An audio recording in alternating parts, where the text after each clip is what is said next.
नमस्कार, आप देख रहे हैं दूरदर्शन का विशेष सांकेतिक भाषा समाचार। आपके साथ मैं हूं पराक्रम सिंह शेखावत और मेरे साथ हैं हमारे सांकेतिक भाषा की सहयोगी मनीषा। समाचार की शुरुआत सुर्खियों के साथ।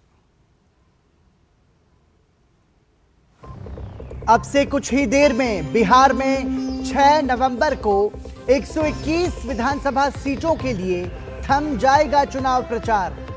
अगले 24 घंटे तक उम्मीदवार करेंगे डोर टू डोर कैंपेन। 1314 प्रत्याशी मैदान में।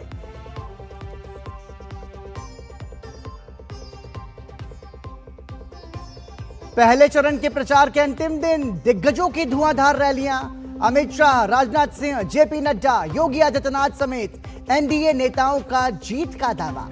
वहीं महागठबंधन उम्मीदवारों के लिए राहुल गांधी, तेजस्वी यादव समेत अन्य नेताओं ने मांगे वोट।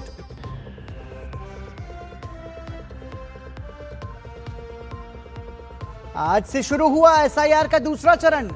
3 केंद्र शासित राज्यों समेत 12 राज्यों में मतदाता सूची का गहन पुनरीक्षण। ममता बनर्जी का विरोध जारी। भाजपा ने कहा, अपनी नाकामी छिपाने के लिए एसआईआर को बेवजह बनाया जा रहा है मुद्दा।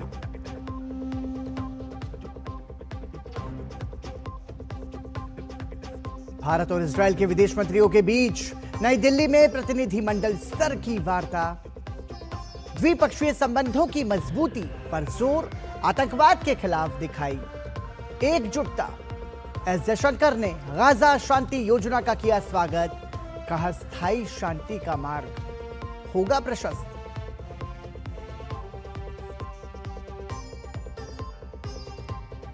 और अमेरिका में चल रहा सरकारी शटडाउन मंगलवार को 35वें दिन में पहुंचा। ट्रंप प्रशासन और डेमोक्रेट्स में फंडिंग को लेकर गतिरोध बरकरार। हजारों सरकारी कर्मचारी बिना वेतन कर रहे काम। कई विभागों में कामकाज ठप। जनजीवन और सेवाओं पर गहराया संकट।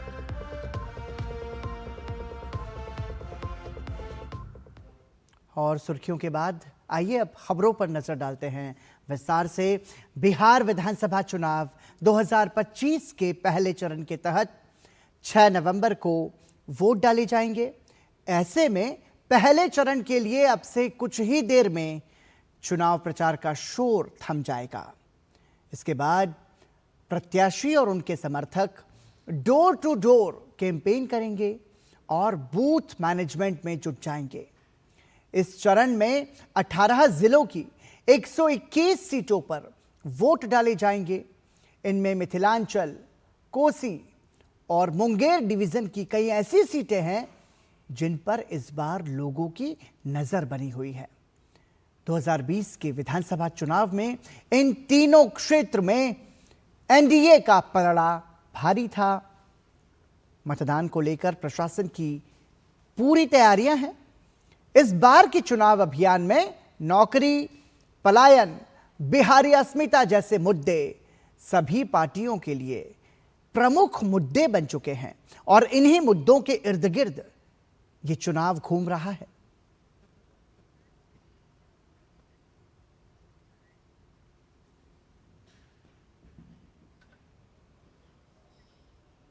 बिहार में भाजपा के वरिष्ठ नेता अमित शाह ने बेतिया में चुनावी सभा को संबोधित किया।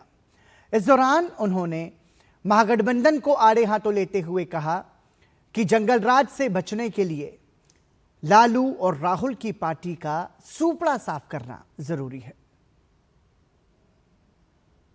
आपका वोट बिहार में जंगल राज को रोकने के लिए पड़ना था। ये जंगल राज लाने वाले, हमारे चंपारण को मिनी चंबल से प्रसिद्ध करने वाले लालू और राहुल की पार्टियों का सुपड़ा साफ कर देना। बिहार के राघोपुर में वरिष्ठ भाजपा नेता राजनाथ सिंह ने एक जनसभा को संबोधित किया। उन्होंने कहा कि जब भी यूपीए सरकार सत्ता में आती है तो विकास पर ब्रेक लग जाता है, पर जहां आज भाजपा की सरकार है वहां सर्वाधिक तेज गति से विकास हो रहा है। केंद्र में कांग्रेस और आरजेडी की सरकार थी, यानी यूपीए की सरकार थी, तो 10 साल में इन्होंने बिहार के विकास के लिए केवल 2 लाख करोड़ रुपया दिया था। 2 लाख करोड़ केवल दिया था। और जानते हैं, जब से हम लोगों की सरकार आई है 10 साल में हम लोगों ने बहनों भाइयों 15 लाख करोड़ रुपए बिहार के विकास के लिए दिया है। जब भी इन लोगों की सरकार आती है बिहार पर ब्रेक लग जाता है। और हिंदुस्तान में किसी भी राज्य में जाकर देख लीजिए, जहां जहां पर भारतीय जनता पार्टी की सरकार होगी अथवा एनडीए की सरकार होगी, वहां विकास की गति सर्वाधिक तेजी के साथ आगे बढ़ रही होगी। बिहार में पहले चरण के मतदान से ठीक पहले राजद नेता तेजस्वी यादव ने एक बड़ा वादा किया है। उन्होंने कहा कि सरकार बनने के बाद मां बहिन मान योजना के तहत महिलाओं के खाते में मकर संक्रांति के दिन 30,000 रुपए भेजे जाएंगे।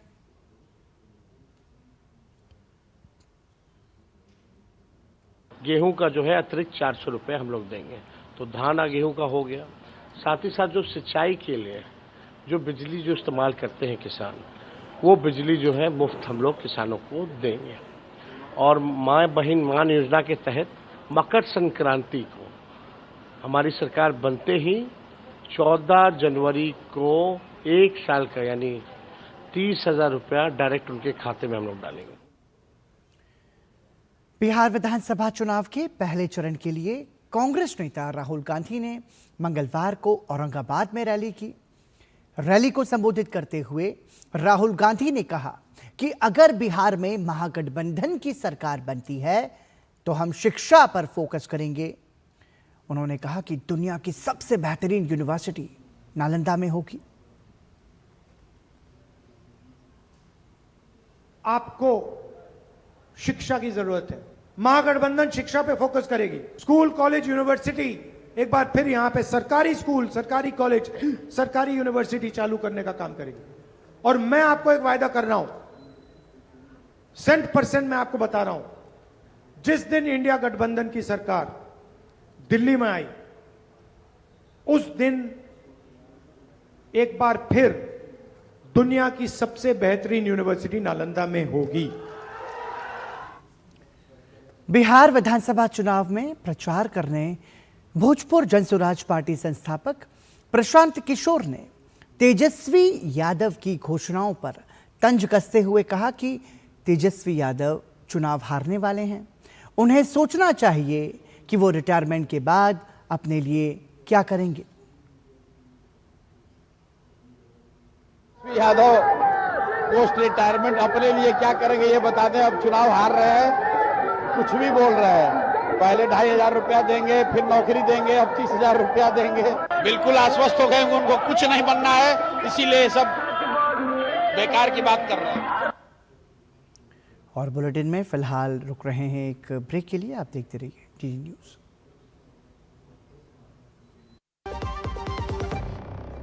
कौन है जो जोड़े देश को? विकसित भारत का विकसित भारत। जब धरती चीर कर निकलता है लोहे का पत्थर और मिलता है मोंगिया के जोश से, फिर तपता है, पिघलता है और बनता है फौलाद। अब होता है सरिया सारी खूबियों के साथ। मोंगिया स्टील, मजबूत देश का मजबूत सरिया। उपराष्ट्रपति सीपी राधाकृष्णन 2 दिन के केरल दौरे पर हैं। उन्होंने तिरुवनंतपुरम में श्री चित्रा तिरुनल आयुर्विज्ञान एवं प्रौद्योगिकी संस्थान का दौरा किया। उपराष्ट्रपति ने संस्थान के कर्मचारियों को संबोधित करते हुए कहा कि हमारा मुख्य उद्देश्य 2047 तक सुपर पावर बनना है।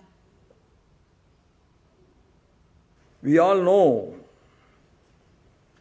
we want to be the superpower by 2047, and our Prime Minister's clarion call to achieve the target of Viksit Bharat by 2047. Whether we can has gone. Now everybody started believing we will, and India is going to be a Viksit Bharat by 2047. That is all because of institutions like you.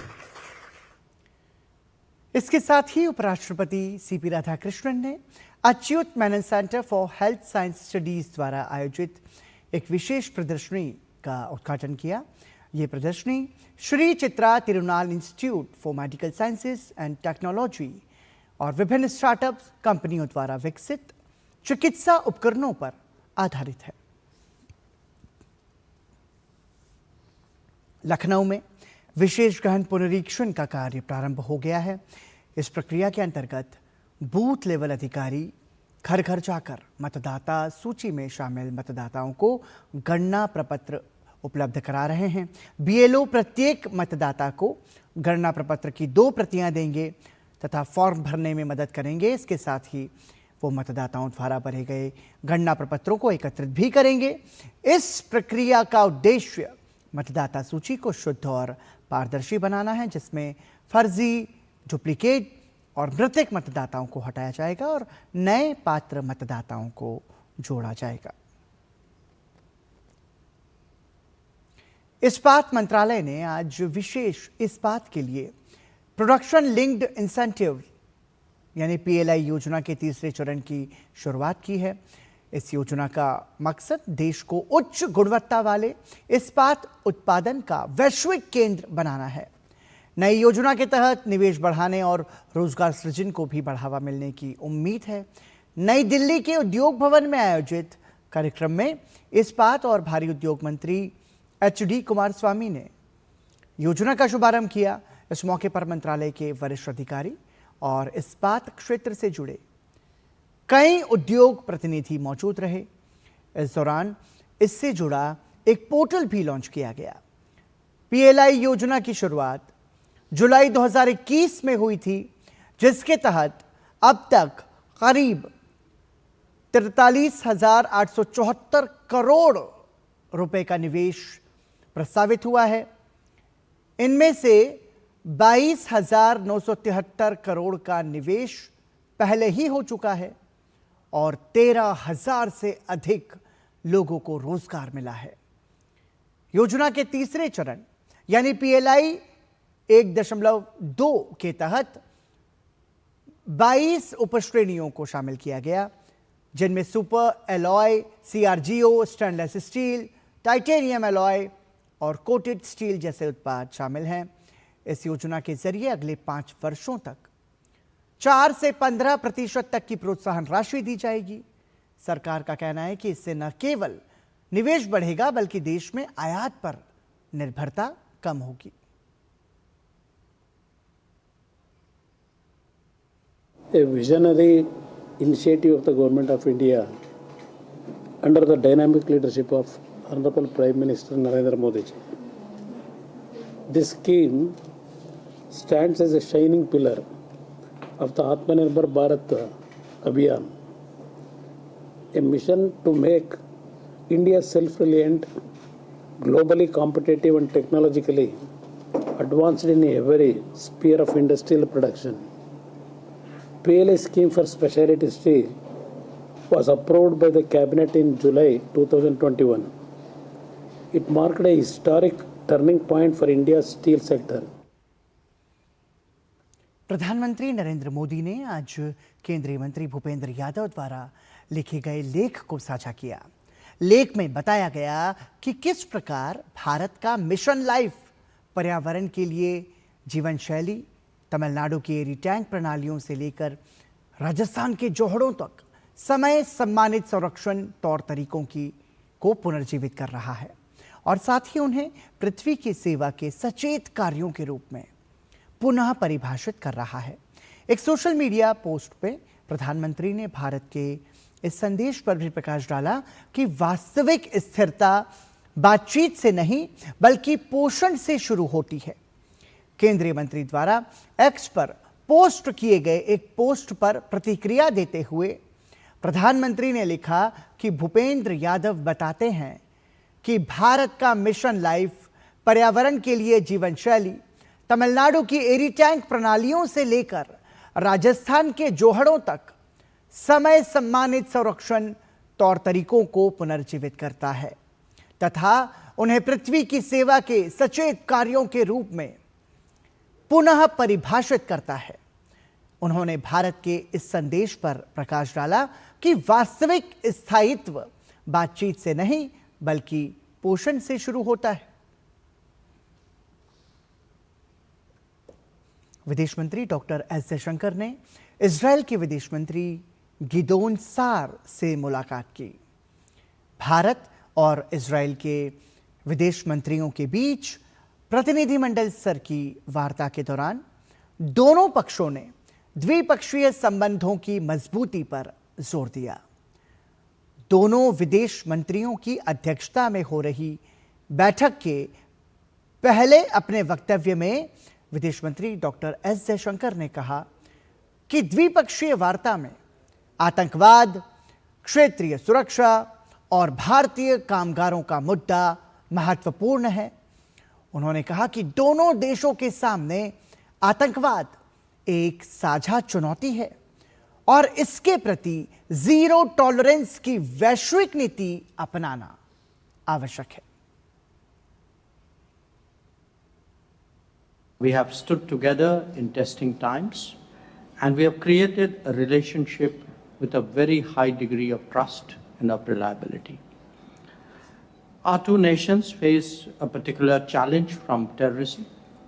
It is essential that we work towards ensuring a global approach of zero tolerance to terrorism in all its forms and manifestations.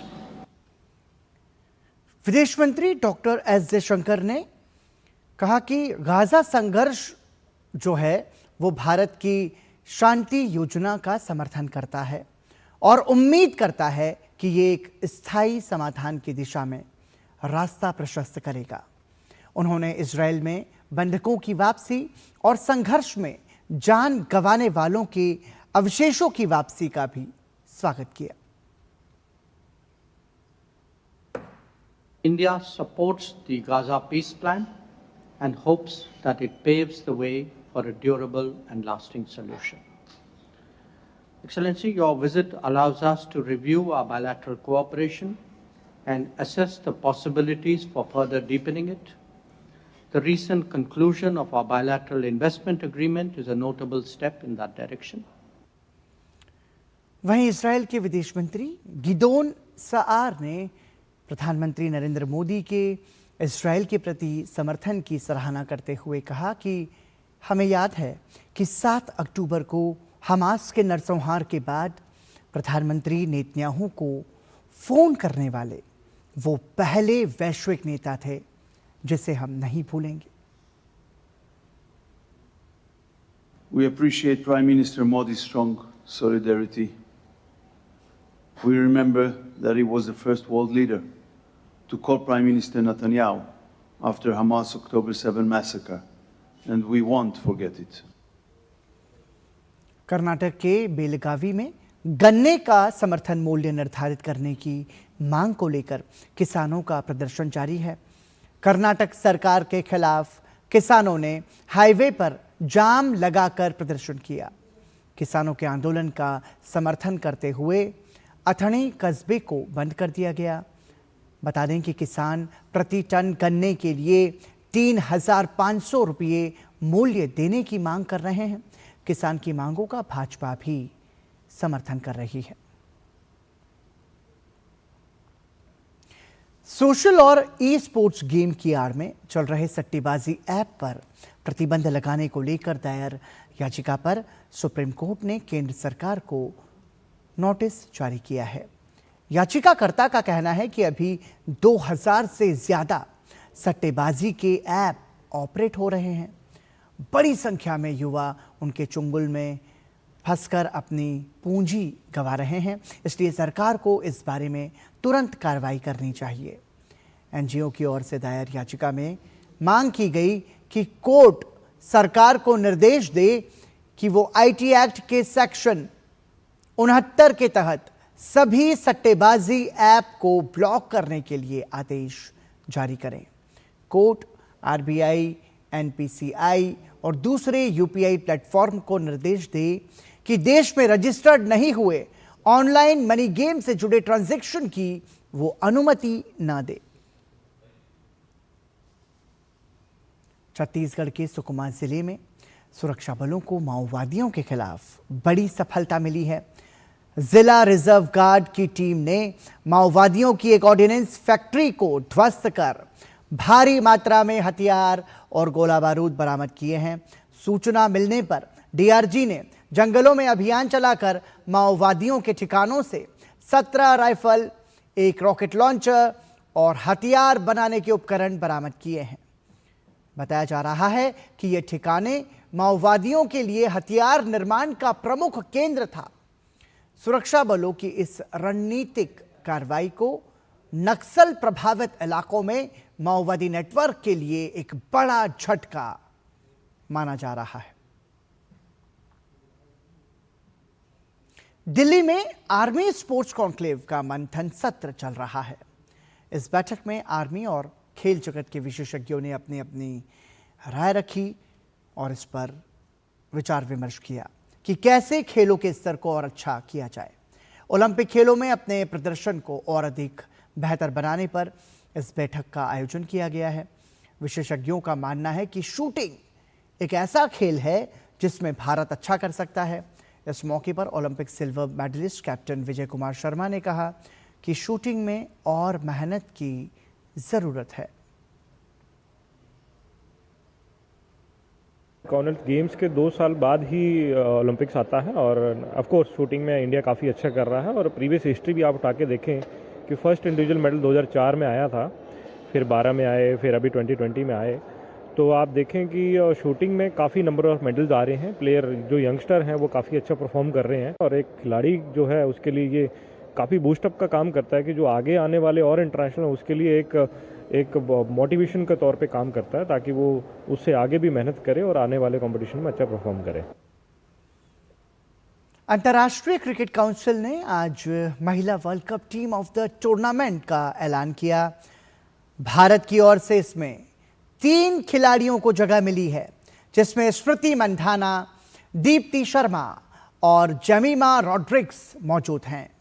इस team के कप्तान के तौर पर दक्षिण Africa की Laura वुल्फॉर्ड को चुना गया है। लॉरा और स्मृति मंधाना को ओपनर बल्लेबाज के तौर पर चुना गया है, जबकि रॉड्रिग्स को तीसरे नंबर पर चुना गया। स्मृति ने विश्व कप में 54.25 के औसत से 434 रन बनाए थे। वहीं रॉड्रिग्स ने ऑस्ट्रेलिया के खिलाफ सेमीफाइनल मुकाबले में भारतीय टीम की जीत में महत्वपूर्ण भूमिका निभाई थी और शतकीय पारी खेली थी। और दीप्ति शर्मा की बात करें तो यह खिलाड़ी विश्व कप में प्लेयर ऑफ द टूर्नामेंट रही। दीप्ति ने फाइनल मुकाबले में 5 विकेट हासिल किए और भारतीय टीम की जीत में महत्वपूर्ण भूमिका निभाई। दीप्ति ने अपने बल्ले से 215 रन जबकि 22 विकेट गेंदबाजी करके हासिल किए। अखिल भारतीय फुटबॉल महासंघ ने फैसला किया है कि भारतीय महिला लीग 2 चरणों में खेली जाएगी। पहला चरण 20 दिसंबर 2025 से 6 जनवरी 2026 तक आयोजित किया जाएगा, जबकि दूसरा चरण 20 अप्रैल से शुरू होकर 10 मई तक चलेगा। यह फैसला महासंघ द्वारा 30 अक्टूबर को महिला लीग के सभी 8 क्लब्स के साथ हुई बैठक के बाद लिया गया।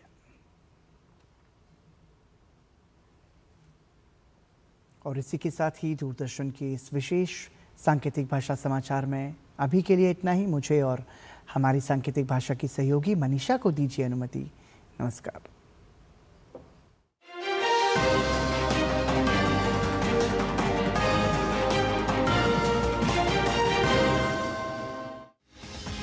दिन भर की भाग दौड़ में जब छूट जाएं जरूर